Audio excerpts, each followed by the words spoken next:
Okay, everyone, welcome to our sixth lecture, and this one is about German Energiewende. You know that we were talking about energy crisis, and we started with the timber crisis, then we go to the first oil crisis, then the second oil crisis, then we move on to the California and electricity crisis.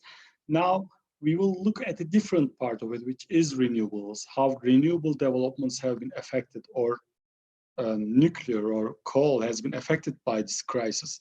Therefore, at this lecture, we will talk about German Energiewende, and we will live cast the first 45, 50 minutes of it, depending on our writers. And then we will move on to talk one-on-one with the writers of the book. So this is the sixth week. I have to give some logistic information to you about it.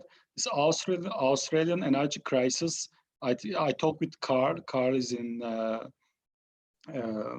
quarantine, or he's with his family now. He said, I need 2 or 3 weeks. So we shifted Carl to the 10th week. Maybe we can change one of these as well because of the availability. But this is how our progress looks like. And for this week reading, we were having Energy Democracy book, Germany's Energiewende to Renewables. And we are having Craig Morris and Arne Johan here. So we will look at the events. Since last time you asked me to draw the things, I'm not good at drawing on the screen, so I had drawn on a paper. Let me show you. And this is it. And I will show it in my slides too. Basically, what we will do is that I will give the floor to the Craig and Arne.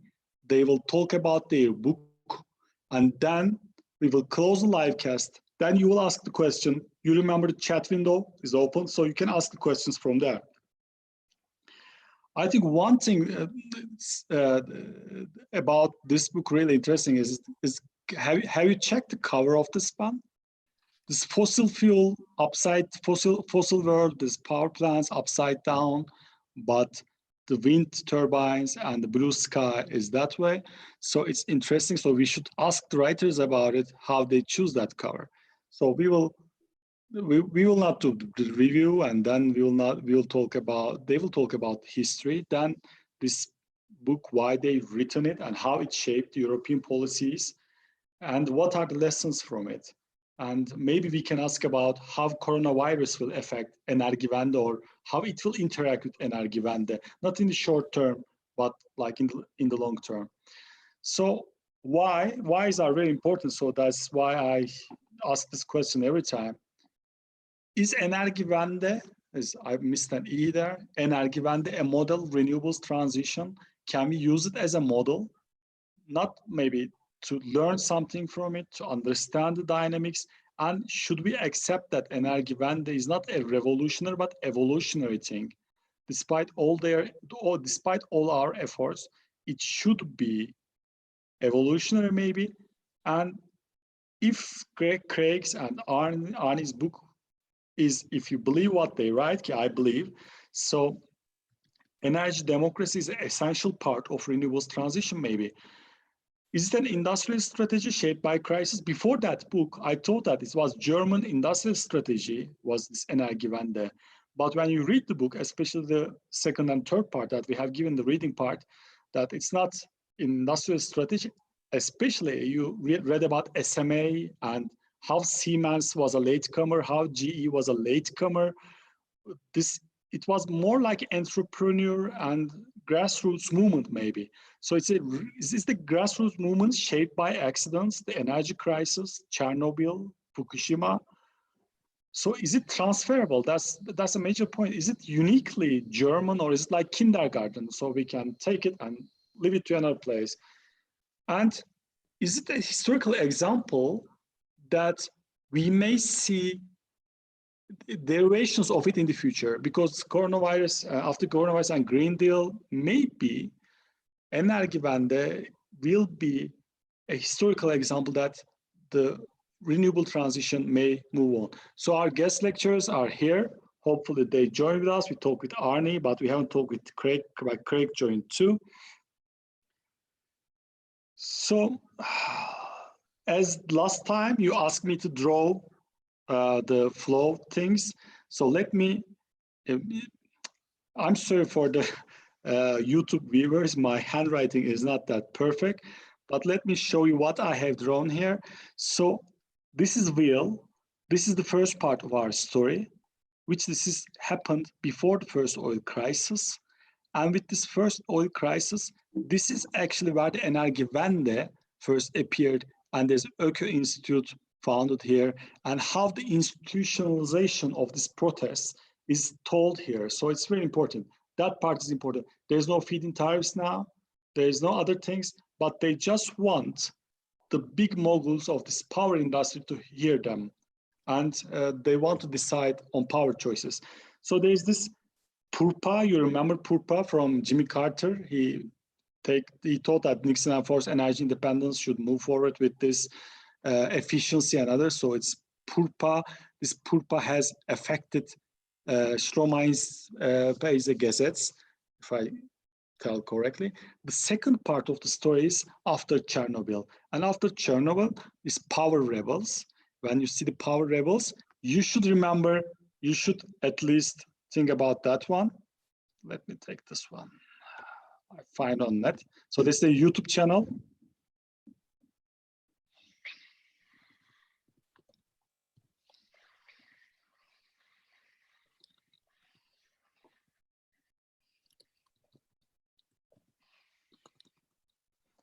So this was part of the reading. So there's another one. I will leave it to later. And then the fall of Berlin. You remember fall of Berlin, the accident of this electricity feed-in tariff of that time. Ooh, it's coming back again. So this is the second one. And then we have the post-Fukushima Energiewende, if you say, but remember the Merkel and others. And meanwhile, Kohl was here like 16 years in power, then Schröder and Joschka Fischer came, and then the Merkel came. So this has been not a one-piece event, but a multiple of events that has been affected by multiple energy events and multiple energy developments around the world. So this is my presentation. So I'm ending it here. Hopefully, let me stop it here and let's give the floor to Craig. Craig, are you here? Yes, Okay. Can you hear me? Yes. Oh, okay, great. Yeah, so I think you wanted us to start off just by saying how we came to write the book, I think. Exactly, yeah. Yeah. Well, first of all, thanks for the comment about the cover. There's a funny story behind the cover. They originally sent us the cover of the book the other way around. And I asked them, I said, no, put the, don't put the fossil reactors, the fossil plants up at the top. Sorry, don't put them at the bottom, put them at the top like they're in heaven. We've sent them up to heaven and replace them. Basically, I decided to ask Arna to work on this book with me when I realized that I had been living in Freiburg, Germany for about 25 years, about 20 years at the time.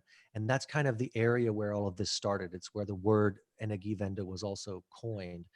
And the narrative about why we are doing this, right? So if you ask people today, why are we transitioning to renewables?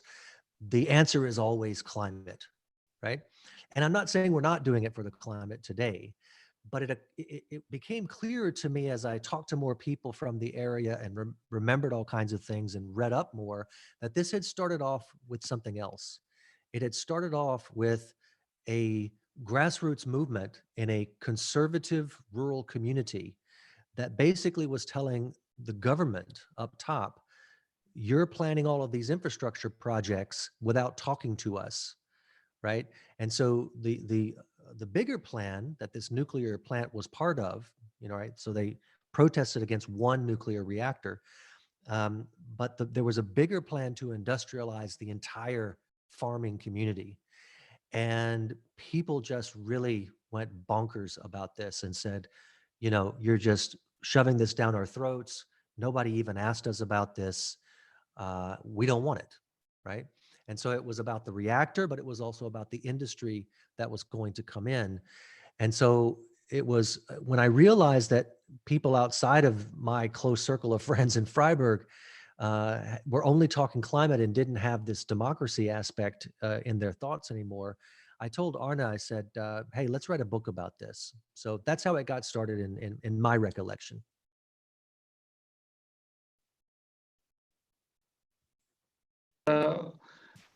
I think it's I think it's a huge study that you found all these historical things, brought it together, and provides the narrative, which is quite different from what, from a distance, everyone know about Energiewende.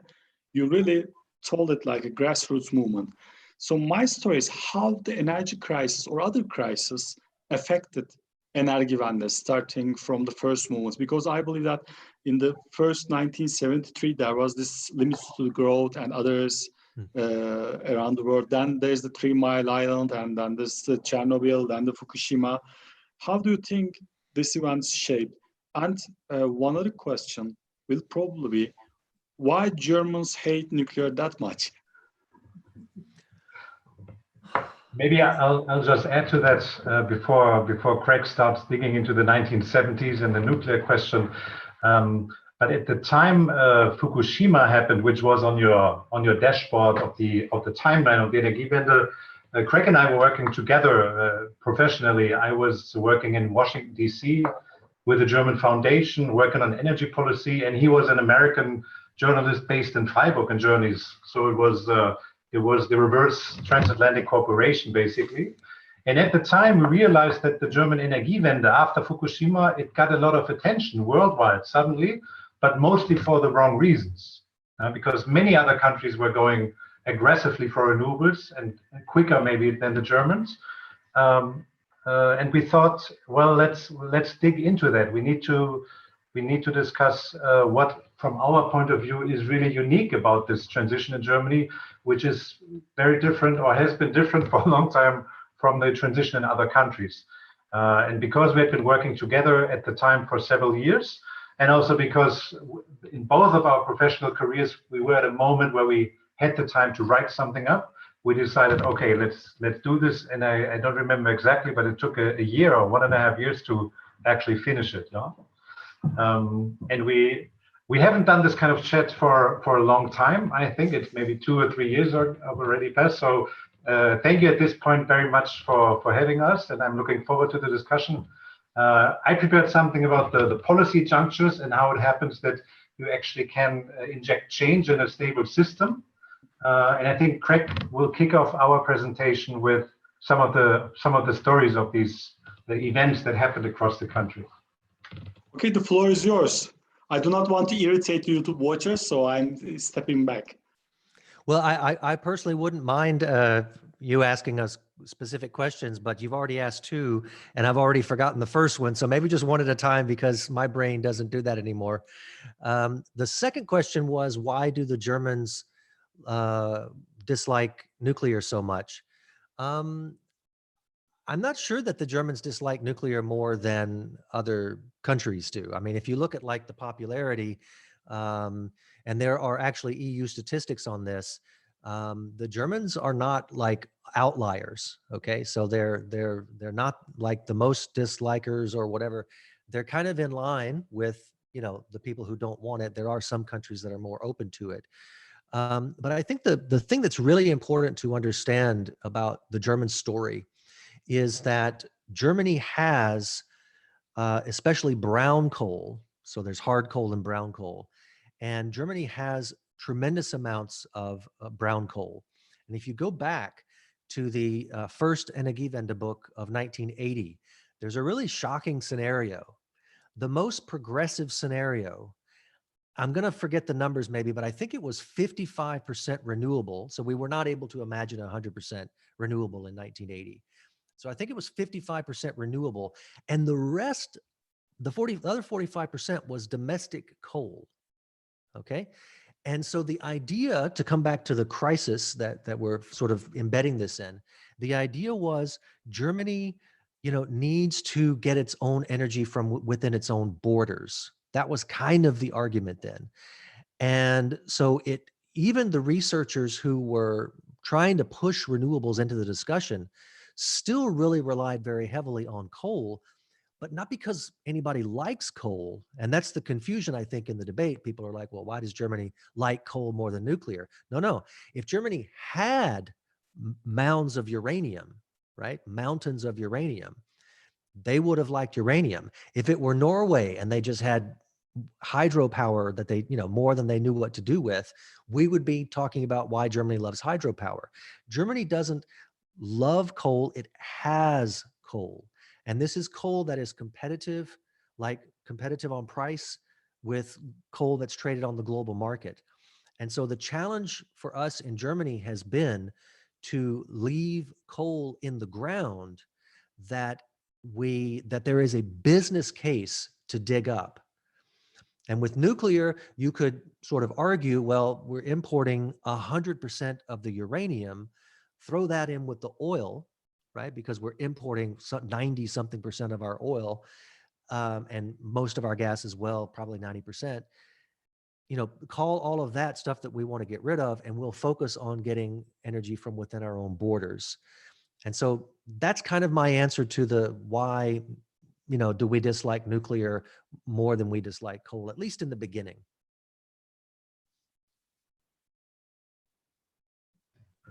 All right, I think that's I could add the German perspective. I think it's complementary again on the nuclear question.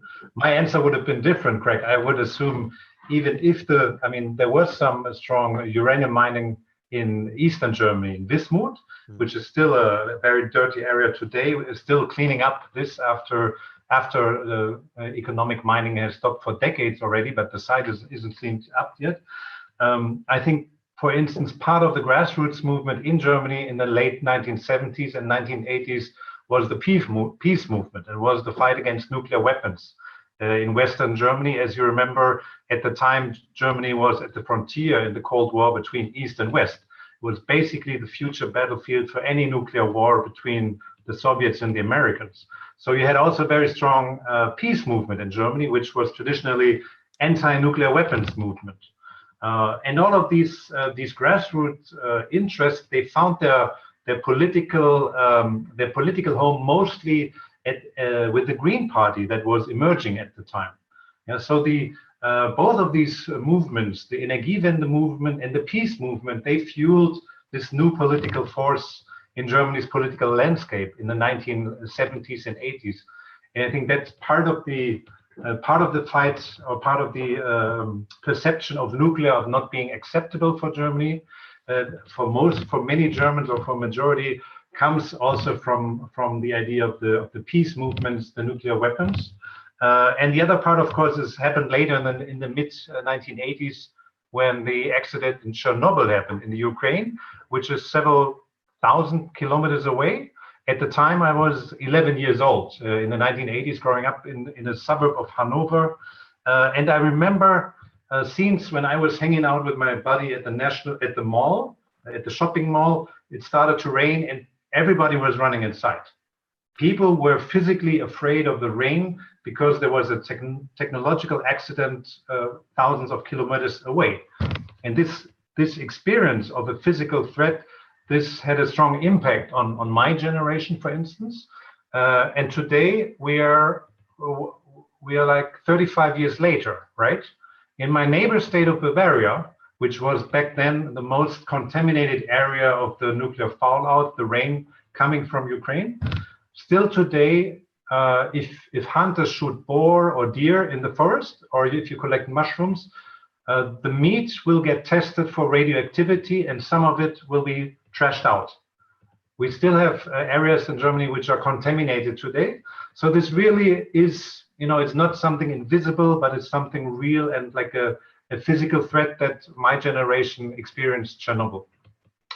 But maybe I use then the opportunity to kick off with a couple of slides to talk about some of the politics behind these stories. Yeah, let me see if I can share my screen with you, and the right one, hopefully. Let's see. This is the Twitter. Can you see now some of the pictures? No, no, we cannot. We cannot see now. Oh, what has happened? We have seen the presentation. Yes. Okay. I think it should work now. Okay. So I already indicated that the Energiewende gets a lot of attention, but we thought mostly for the wrong reasons. But the assumption was, if an industrial powerhouse like Germany can power its factories and heat its home and run its trains on renewables, then any country can. But in our view, that is only half of the story. It's the technology side of the story. But in our view, and I think that's the fact, that this transition, the Energiewende, is not only a transition from dirty technologies to cleaner technologies, but the other half of the story is that it's a political transition. It's a transition from a centralized, corporate-dominated to a much smaller, more distributed and decentralized energy system. And so what has made the Energiewende unique, at least for a while, is that citizens and not big utilities had been driven this transition. And as Craig indicated, the Energiewende dates back to the mid-1970s, way before climate change was a big word, way before Chernobyl happened. And as we already mentioned, these are some of the pictures from the 1970s where you see these protests in Biel and in other places where nuclear power plants were being built. And basically you see that regular people around the country protested. It was teachers and winemakers, it was farmers in rural areas, and they all fought back plants against nuclear power stations, for instance. And they demanded a say in these decisions, and they are often met with police forces. Yeah? So they realized that the government was actually quite harsh at the time.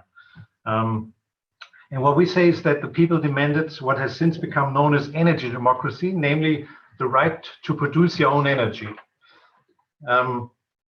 And when for instance, when I worked in the United States at the time in 2011, I often was asked, well, how do you get your utilities to play along and that they go more renewables? And the short answer is that the utilities didn't play along.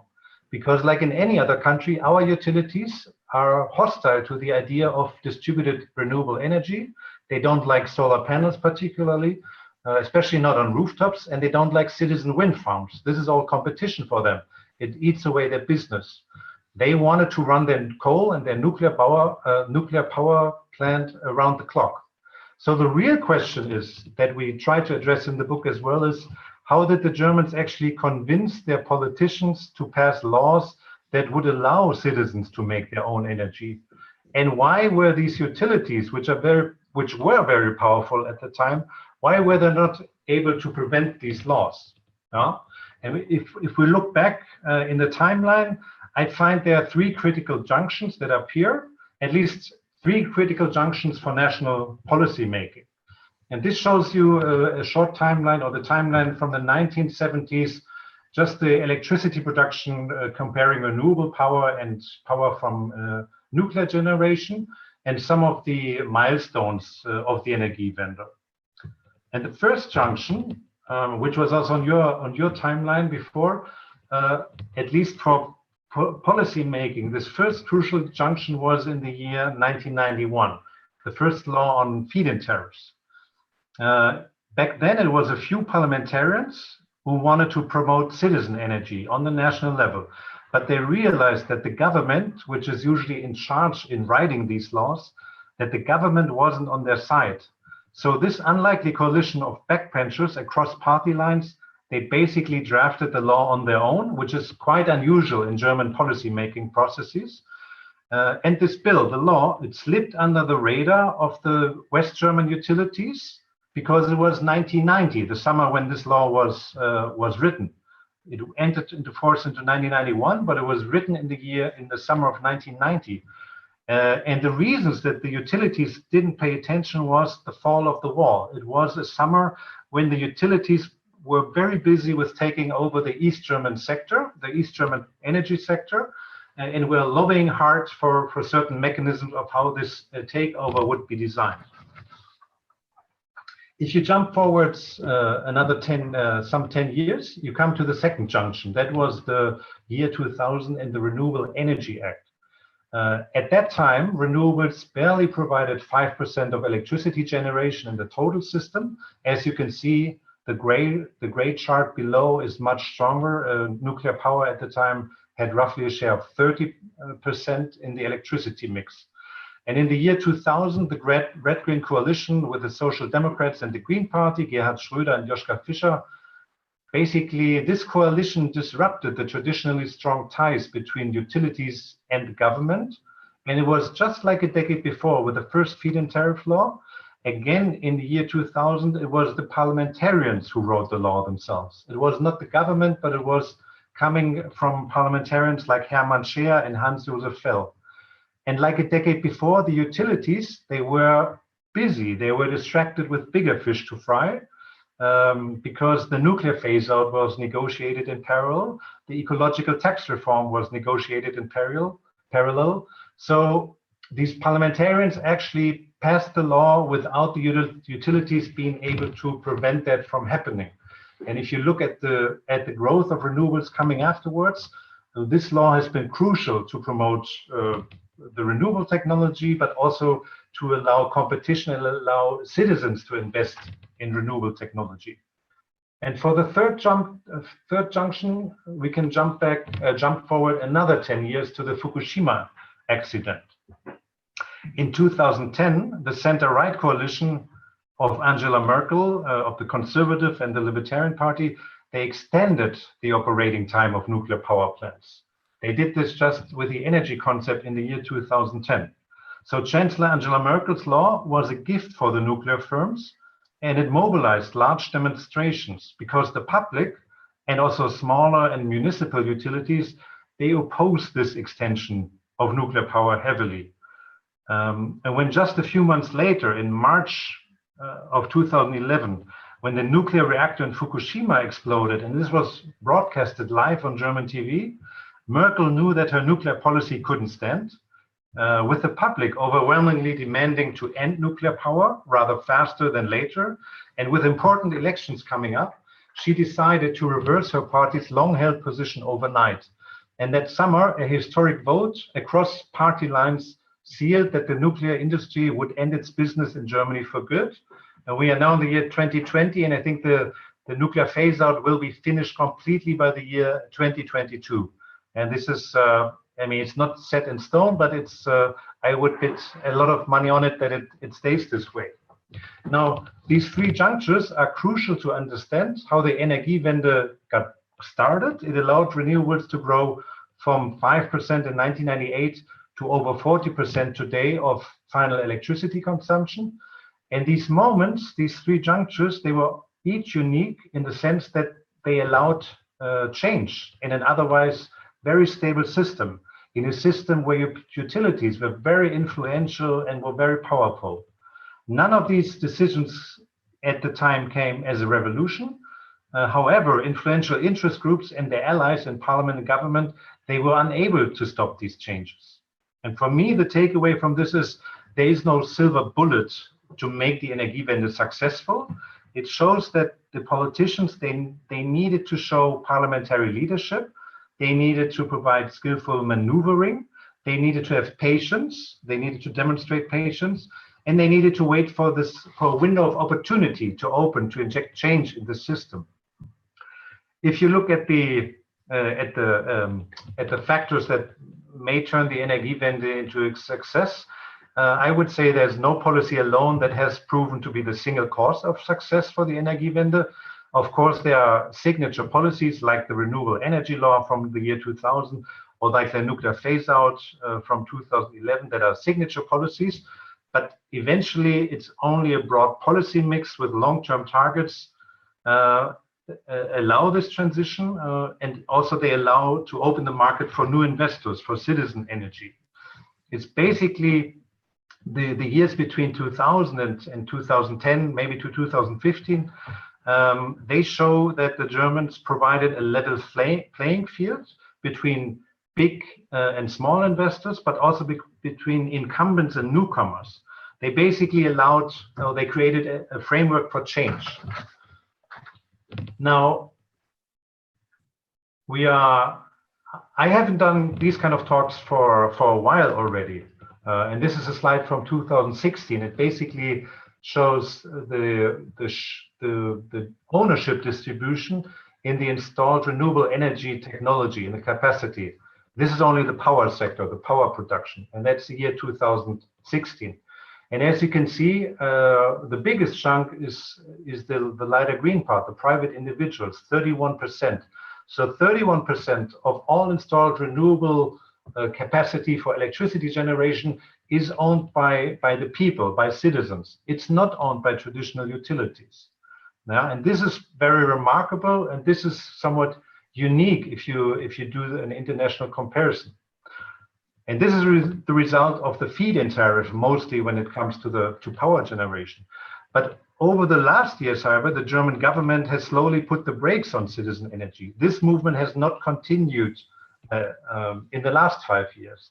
The government changed the laws and it switched from feed-in tariffs to an auction-based system. And this makes it much harder for citizens to invest. But eventually, I think my takeaway is this. Without rules that allow citizens to take part in this transition, it will be corporations that will handle the transition for us, the transition to renewable energy. Now, corporations represent the interest of their shareholders. That's their job to do.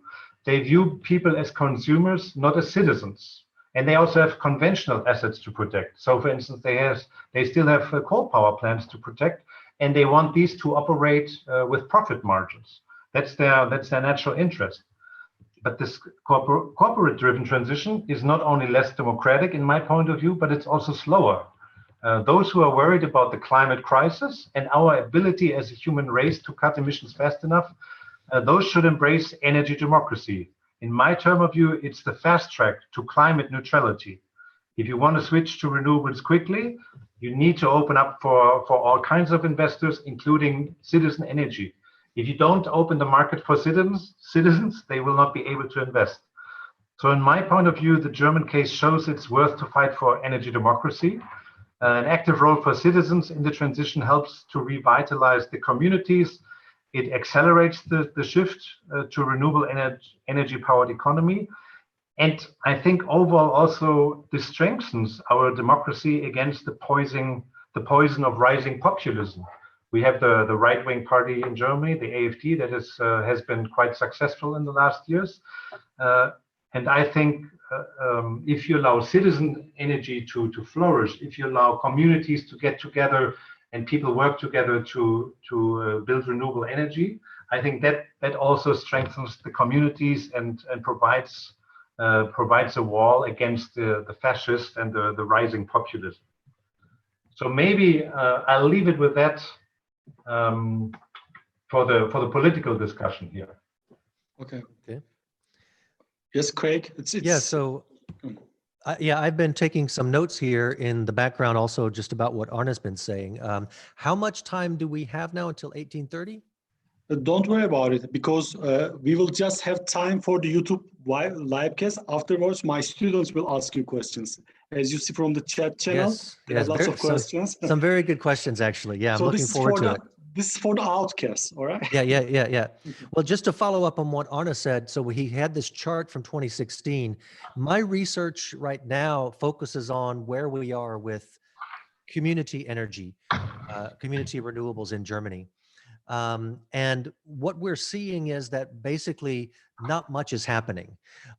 So we have, I'm making a podcast right now, and I'm interviewing a lot of community energy groups and asking them sort of how they're doing. And what I'm getting back from them, and what we also see in the statistics from the auctions, is that community energy groups are not really moving forward anymore. They're not active in new projects. They're just managing their old projects. So the 40-something% community energy that Arne showed in his chart, that number would be dropping right now. And so when we talk about this grassroots movement in Germany, in a way, that seems to be over, and we've handed the sector back to the companies that are professionally active in this. And so again, if you want to follow me on Twitter, in about 4 weeks, we will be starting with this podcast investigating why that's going on, and really why the community energy groups need to professionalize if they want to continue to exist. It's not just enough to say, let's go back to the old system, because that's not politically tenable at the moment anymore. One point on Fukushima, I would just like to point out, it's kind of a small point, but Fukushima did not change the renewable energy policy. I just want to make that clear, because a lot of people think Germany decided very quickly in 2011 to, somehow switch from nuclear to renewables. Fukushima radically changed the stance toward nuclear in the two political parties that still supported nuclear. And so for a time, we had no party in parliament that, for the first time ever, we had no party in the German parliament that supported nuclear power. That's what changed. The policies to support nuclear had already been in place, and they were not really changed in 2011 or 2012. They were changed quite significantly in 2014, but that's a different story. And you also sent us some questions in advance, and the one that I really wanted to address was, is Germany an example, right, for other countries? Yes, Germany is an example. It is not the example, right? And whenever we try to replicate like the German success, I mean, you can do it, but it's not a given. And Arne and I wrote a paper a few years ago. If you just put our names into Google and type Ontario and nature behind it, you should be able to find it pretty easily, where we basically investigated, the province of Ontario in Canada, where Toronto is. So it's a pretty big place, got a lot of people. They, in I think 2009, they tried to copy the German law to get a grassroots movement going. And we've seen this in other countries as well. But what we really saw, sort of boiled down in Ontario, it was very clear. It was that the law could not bring about the grassroots movement. And then that really got me thinking, because I realized that it was the German grassroots movement that brought about the law. And so if you just go into Turkey or somewhere, right, and say, okay, we're going to copy this old German law because it produced all this community energy. Well, it did produce the community energy, or maybe produce is not the right word. Maybe allow to happen is the word. And the difference is that in Ontario, the public was not standing in the starting blocks, ready to run and demanding that the government shoot the gun and get the race going. They weren't asking for the law. The Germans were asking for the law, enough of them. And so when the law was passed and people could rush into the market, there was a critical mass that rushed into the market. But the other way around doesn't necessarily seem to work. So just copying this and saying, let's pass the law and people will be involved, that's not the way people work, right? People will continue to watch Netflix and whatever. They've got better things to do with their time. I don't know what it is, but they've got better things to do than build renewable energy projects. That's just the way things are. And so really it was chance that Germany was able to build up this movement over the decades, starting with this idea that we want input into our infrastructure decisions. If I stick with the crisis just for the moment, because what Arne described about the whole Chernobyl thing in 1986 is kind of interesting. I mean, all the Germans were told, don't go outside because it could be dangerous. And they were measuring radioactivity. Nobody could see it. That's today, right? It's the same thing. And it's weird because I'm interviewing all these people for this podcast that's coming up in 4 weeks. And when they talk about the old times, some of them were, I'm talking to some of the older generation, and there's some overlap there, right? So there's this danger that we can't see. We're all told to stay home. The weather in Berlin this week, it's been so amazing. And you can go outside a little bit, but you know what I'm saying. You're supposed to stay inside. That's the kind of thing that's going on. And there's a lot of talk. You know, you go on Twitter to the climate bubble on Twitter, and everybody's talking about using this opportunity to, you know, push through the Green Deal or whatever it is. The problem with that is you can only push through something that you can just, you know, if you have a plan and you're just waiting for it to happen, right? Never let a good crisis go unused, or whatever the saying is. If you just have that plan and you're ready to go, well, if you're not in power, you can't implement anything. And so my concern about what's going on right now, and, you know, whenever this is over, right? And whenever we decide, okay, we're safe now, the pandemic's over, who's in power? That's, you know, who in power is going to implement a green, you know, climate action plan? Trump? Bolsonaro in Brazil? I mean, do you think the EU is going to do it? Or do you think the EU, which has, you know, like the official plan is the Green Deal, do you think the EU is not going to save every single airline and every single car company? Again, I'm not saying we shouldn't save the airlines and the car companies. I'm just saying, from the perspective of the climate, this is an opportunity, and there's some conflict there. So we're going to go in, when this is all over, I expect we're going to go in and save a lot of the industries that we should be working to at least, well, maybe not phase out entirely, but to phase down, if that's a word. So I'm not sure that we're going to be able to take advantage of this pandemic for some kind of green policy, simply because I don't see the politicians in office to do that. What Arne, I don't know if he's told you this yet, maybe I missed it, but he was actually in the Bundestag as a staff member in 1998 for one of the parliamentarians who worked on the carbon taxation plan that we implemented, I think, in '99. So, you know, when you're in power, you can make things change. And I just wonder, you know, who's in power who can do that there. Yeah, do you have any other questions that you want to ask specifically about this? Because there's one question from the comments over here I'd love to answer.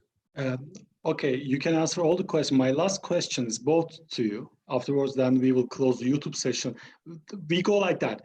I ask you this question, then you read the YouTube questions, you answer them. Then my students' question will be in closed session. So they will open their videos and they will meet face-to-face with you.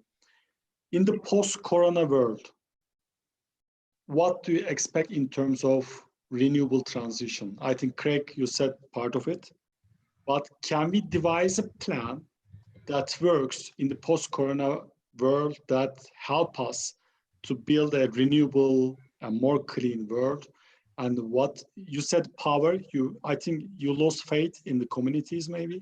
I don't know about it, but what's your advice to these guys are youngsters, the students are youngsters, so they may need your advice. They are the future politicians. What will you advise to them? And then you can read the YouTube questions. May I go first, Greg? Or yeah, because it fits very well. There was one question in the chat from your group here by Yatsky Akin, if I pronounce it correctly. There was a question about the Germans, the coal and the nuclear question. What's the difference about it and the economics behind it? And I think it connects to the political economics that your question comes up to now. How do we move forward after the Corona crisis? Is this a catalyst moment to accelerate the transition? Or will it maybe slow down the transition? That is the political question. If you look at coal and nuclear in comparison, what Craig already indicates, there are some differences beyond the technology, no matter if you like one or the other, or if one or the other is worse, if it's for radioactivity or for climate reasons. But the difference in Germany is that coal was mined domestically and electricity generated, but uranium wasn't mined in recent years in Germany. So there was a more domestic economic case for using of coal. Also, we only had around 20 nuclear power plants with only, I think, 3 operators. So it was large plants, very few operators. Coal plants, many smaller power plants across the country, many different operators and investors. And in such a situation, it is clear that it was much easier for the Germans to decide to shut down that technology with only a few reactors, with only few operators. Because if everybody else was saying, well, we don't need this anymore, like municipalities on the in the city level that were operating hard coal plants or brown coal plants, then that is much easier to decide, okay, we'll get rid of this technology instead of we'll get rid of all these different power plants across the country. I think these are part of the economic, of the political economics behind it that explain this decision. It was not only a grassroots victory or the environmentalists being crazy about nuclear. This doesn't explain the political economics behind it. I would disagree a bit with Craig on the pessimism about the European deal, the Green Deal that is about to come. I think this is very high on the agenda of the European Commission. And in comparison to the Corona crisis, where they do not actually have a mandate to regulate, they don't have a mandate to request for member states to do one thing or the other, they do have that when it comes to environmental issues and climate issues. This is an area of responsibility where the Commission actually is allowed to do something and can enforce member states to act. And so I think there's a lot of, we will see activity, as we heard from Timmermans, as well from Ursula von der Leyen herself, that this stays as a high priority. This, of course, doesn't mean that all member states would agree on this. There are obviously already attempts from the Czech Republic, from the Eastern Bloc, for instance, to say we'll slow this, or we make a pause now on climate change issues. But I think this will be a fight that we will see later on in this year. And we also see this fight on the domestic level within Germany, on the national level. For instance, we hear from car makers that they say we don't want to be regulated, we don't want to have stricter CO2 standards for cars.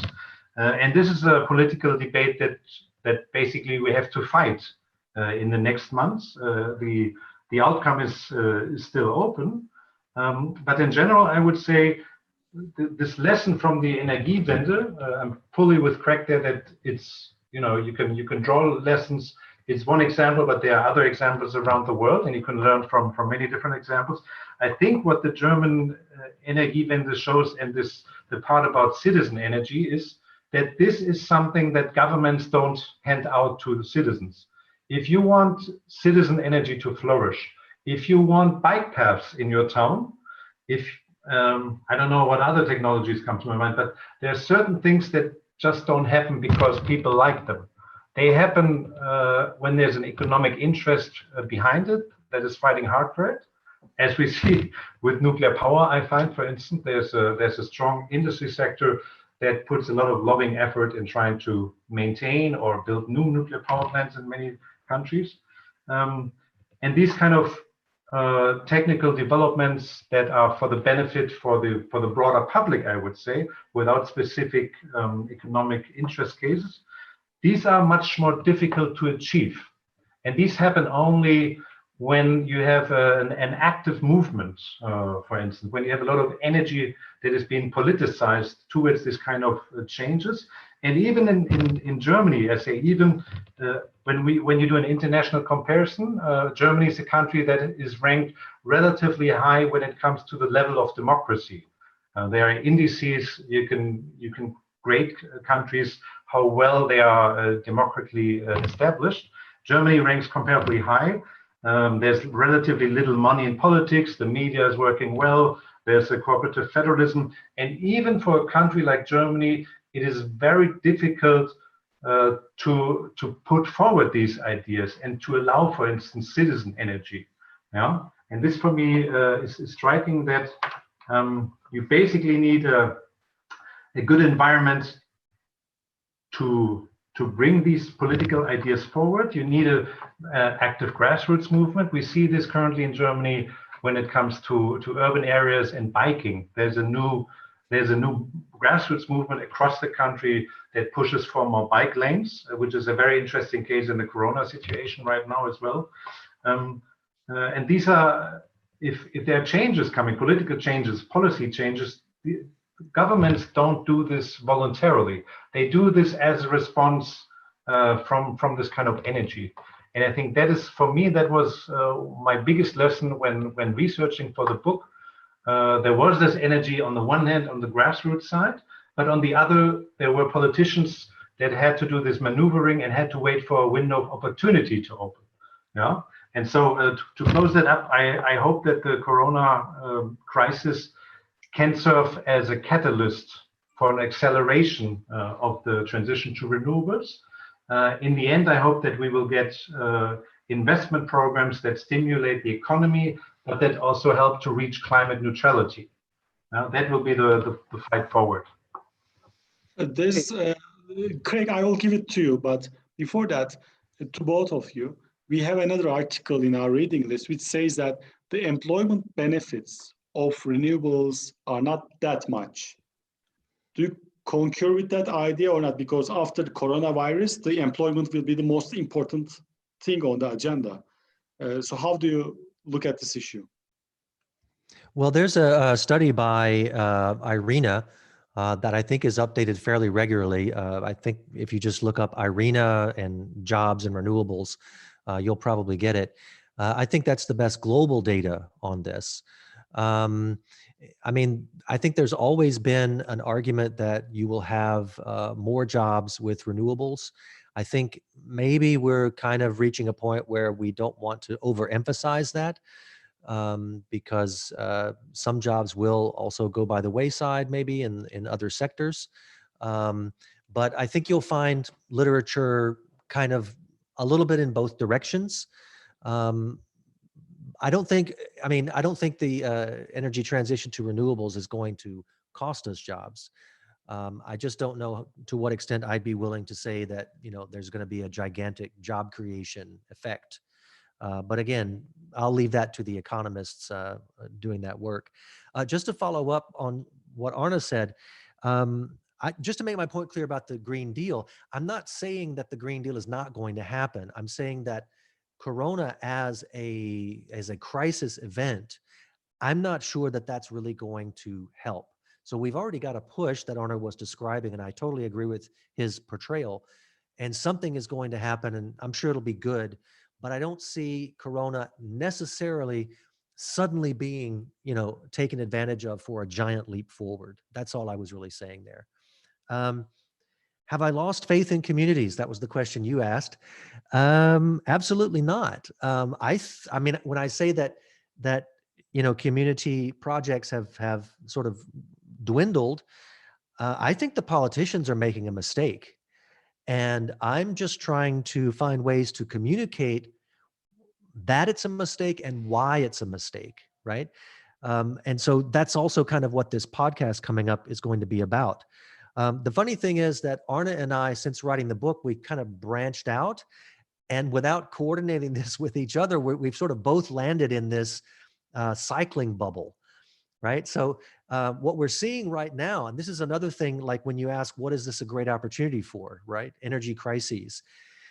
People all over the world are seeing their city skies clean, to an extent that a lot of people have never seen before. And it's because largely the cars are not there, the cars, the mopeds, whatever you have. And in Germany, in a lot of other cities around the world, they're putting up temporary bike lanes because cycling is, you always have a little bit of a distance and you don't touch anything else. So you just touch your own bike. So during the pandemic, it's actually kind of a good means of transportation. And so cities are trying to, now that there's fewer cars on the road, they're just giving bikes more space, more access. And I think a lot of people who, I'm going to say, haven't visited the Netherlands, where this is already just reality in everyday life, a lot of people are seeing for the first time, wow, we could have this, right? And I know this myself. It's taken me my whole life to kind of come to this realization. I come from car-centric America, right? A lot of us drive cars because we're forced to, because we've made it the most convenient thing. And because cycling is not safe with all these metal boxes driving around 50 kilometers an hour. And so that is the kind of thing, I mean, if I could hope for one thing to come out of this pandemic, this moment of crisis, a sudden breakthrough, honestly, it wouldn't be renewables. It would be make cities people-centric. That's what I would hope to achieve from this. Okay, if you agree with me, I will read the YouTube questions. We will finish the YouTube question and we will end the live cast, then we will continue with my students. So I think we have the first question from YouTube. So I will read all the questions, then you choose and pick and answer any of them. The first question was in third in line. Do you think the EEG's amendments from FIT's feed-in tariffs to market-oriented promotion schemes was the right way to go? Regards. The second question from YouTube was, hi, Trevelyan Wing from Cambridge University here. What's your view on the reform to the EEG in recent years, in particular the replacing of feed-in tariff with auctions? Has this slowed the transition? Rates of citizen and community ownership of renewables seem to have decreased since auctions introduced. Do you think this newer system is here to stay, or is there a chance they will be replaced? In this context, what is the present role of Bulgar Energy in the broader Energiewende? And the last question from YouTube, I don't, 3 more questions. To what extent then do you think the Energiewende has been propelled by community and citizen initiatives at local and federal level? You said that, as opposed to the national government. In other words, is it predominantly a bottom-up or top-down phenomenon? I think you answered this question. Finally, how hopeful are you for the Energiewende looking forward? What do you see as the main challenge and opportunities? You partly answered it. So the questions are yours. After you finish, we are closing the live cast, and then we will continue with our students. Yes, the floor is yours. Arnie, Craig, you choose. Well, I spoke last, Arne, if you want to say something. Okay. Then I'll pick the 2. I think the switch to auctions basically harms citizen energy. It changes the rules that basically favors large investors and excludes small investors. The government tried to do some amendments and tried to include special rules for small investments, but that didn't work out in the end. So we see this especially in the wind sector. In the solar sector, this might be different. There could be attempts to revitalize or to get something started that we could, that is solar panels in cities on apartment houses, where basically tenants also can join in generating electricity. But this hasn't really taken off yet. And the second question I wanted to address was on bottom-up versus top-down. I think this all has started, the Energiewende has started very much driven bottom-up, but we are in a phase right now where this is very much a top-down business, so to say, where the government is, the Energiewende has turned into a very large project, and is rightly so. Many ministries are involved because one of the key goals is to reach climate neutrality, and that includes, for instance, that the Ministry of Transport delivers its own contributions to cut emissions in the transport sector. This hasn't happened in the last years. Shame, it's a shame, but it needs to happen. And so, for instance, there's now still around 1.5 years left in this term for the government, for this coalition, and there's still a series of laws being finished before the term, and we basically are under time pressure to do so. And so it's a full legislative agenda for the government, and this is where all the attention is. So that's, for me, an indicator that it's a top-down situation. Okay. Yeah, the switch to auctions. So in making this podcast that's coming up in 4 weeks, I have learned a lot from all kinds of experts that I've been talking with. I've been speaking with the citizen energy groups as well, but also some of the policy analysts. And there's a consensus over here now that the switch to auctions, everyone who pushed for this in 2014 and the years after that said, it's about getting the price down, it's about getting the costs down. And what we see now is that it was really about limiting the amount that could be built. Because that's what you do with an auction, is you go in and you say, in this trimester, we're going to tender 500 megawatts or something, 200 megawatts. And you don't get to build more than that. And what we're seeing in the auctions is, especially for onshore wind in the last, I think, 8 or 9 rounds, which is a lot, right? That's like a couple of years of auctions. Whatever they tender, if they tender 200 megawatts, so you could get bids and build for 200, they're getting bids for 120. So we're leaving half of the amount, or roughly speaking, just on the street and not doing it. And that is a preventable outcome. So really the whole idea, I mean, even if the auctions worked, we would be limiting the amount that could be built. We would be telling people no. But instead, we've actually created a system that apparently a significant number of market players are just not interested in. And something needs to be done about that. And I don't see a discussion happening in Berlin at that level. And we don't have elections until 2021. So I don't know if anything can change before 2022. So that's a bit of a problem. I mean, whether this is bottom up or top down, I think, look, we need both, right?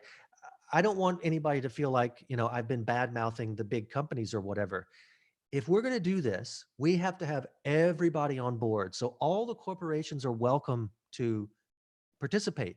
The only thing I'm asking for is that you let everybody else participate too. I don't want the big businesses coming in and saying, we can do this for 1 cent cheaper per kilowatt hour, so you don't get to build. Because we need popular buy-in, we need people participating, and we need people supporting this as their project. They have to feel like they're involved, right?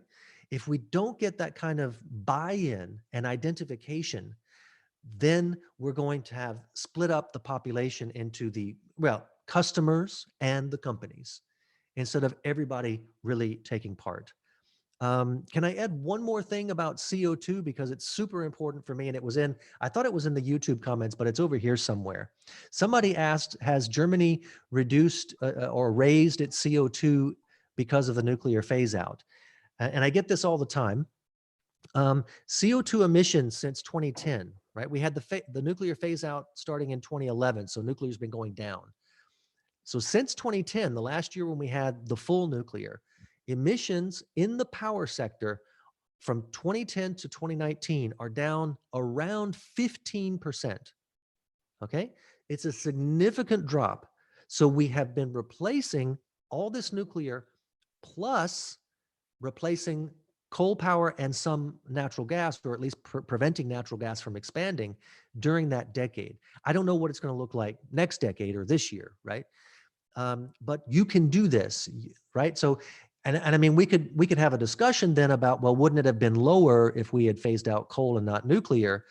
But I would just like to point out, that's not a fact, it's revisionist history, and we don't know what the outcome would be. The assumption behind that sort of thinking, why didn't you just phase out coal and not nuclear, is that we would have built the renewables anyway. And that is not the discussion that we had here in Germany. The discussion very specifically in 2010, 2009 was, we've got to get rid of the nuclear to make space for the renewables. And I saw somebody this week tweet the power production a chart from Belgium, where they said negative prices because nobody's at work, so there's low power demand, and the nuclear reactors are running full blast, right? And we're at minus whatever cents per kilowatt hour on the wholesale exchange. And apparently you can't ramp down these reactors. That was where the debate was in Germany a decade ago. And so these are a couple of different aspects that we have to throw in. So thank you both of you for very much for this conversation. It was very helpful, and you have written a fantastic book. And I'm reading that book for 2 terms, and my students enjoyed. I enjoyed, and it's a great chance to meet with you. If I give this lecture again, I would like to see you again, if possible. Anytime. Okay. Okay. Thank you very much. So Gökberk will cut the live cast now.